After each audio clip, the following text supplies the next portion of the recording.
কিডনিতে পাথর সম্বন্ধে জানে না এরকম কোনো মানুষ নাই। আপনার আশেপাশে এটা আপনারা দেখে অভ্যস্ত। কিন্তু কিডনিতে পাথর কেন হয় এই জিনিসটা সম্বন্ধে অনেকের ধারণা নাই। আবার ধারণা থাকলেও অনেকের ভুল ধারণাও রয়েছে। তো চলুন আমরা একটু মিলাই নিই। আমরা আগে প্রথমে শিখি কাদের কিডনিতে পাথর হতে পারে। আমরা শুধু পাঁচটা কারণ মনে রাখবো। ১ নম্বর, যদি আপনি পানি কম খান, ২ লিটারের চেয়ে পানি কম খান তাহলে কিডনিতে পাথর হতে পারে। ২ নম্বর, আপনি যদি মোটাসোটা হন, পরিশ্রম কম করেন, তাহলে কিডনিতে পাথর হতে পারে। ৩ নম্বর, যেটা আমাদের সচরাচর হয়, প্রস্রাব আটকে রাখা। আপনি প্রস্রাব যদি আটকে রাখেন তাহলে কিডনিতে পাথর হতে পারে। ৪ নম্বর, খুব বেশি প্রোটিন খাওয়া, খুব বেশি ক্যালসিয়াম সমৃদ্ধ খাবার খাওয়া এবং অতিরিক্ত লবণ খেলে 100% আপনার কিন্তু কিডনিতে পাথর হবেই হবে। এখানে কিন্তু সুযোগ নাই।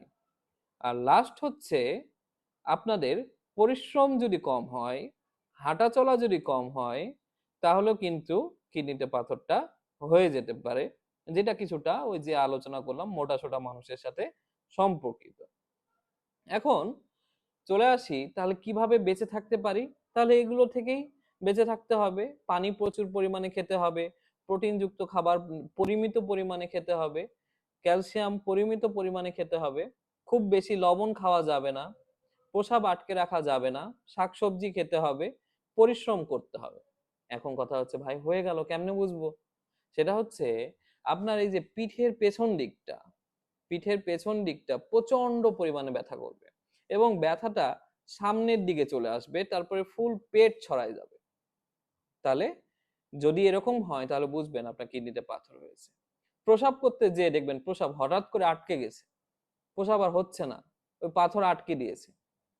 এবং বারবার বাথরুমে যাচ্ছেন, প্রস্রাব হবে মনে হচ্ছে কিন্তু হচ্ছে না, তাহলে বুঝবেন যে কিডনিতে পাথর হয়েছে। অনেক সময় এই পাথর এবং পানির চাপের কারণে অনেক সময় রক্তও বের হয়ে যেতে পারে।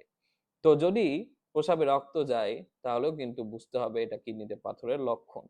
আবার অনেক সময় এই ব্যথাটা আস্তে আস্তে বুকের কাছে চলে আসে, তখন গ্যাসের মতো মনে হয়, মুখ দিয়ে একটু ঢেকুর উঠে, বমিও হতে পারে এবং বুকের কাছে একটু মনে হবে জ্বালা পোড়া করছে।